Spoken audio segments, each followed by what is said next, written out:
Kā aprēķināt nogriežņu garumu, ja ir zinām 2 punkti?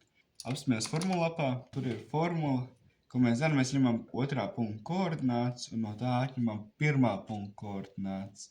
Tam formula ir x2 mīnus x1 un y koordināta būtu y2 mīnus y1. Mēs šeit iegūstam tādas kā vektoru koordinātas, kuras pasaka, cik garš šis nogriežņs ir.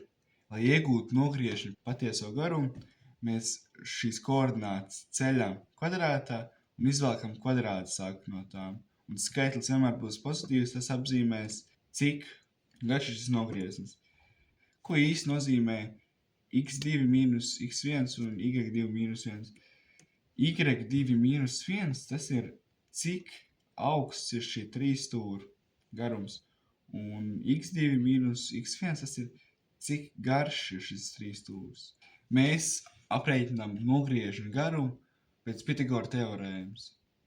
Un telpā nekas nemainās, tieši tāpat aprēķina tikai ar trešo punktu z.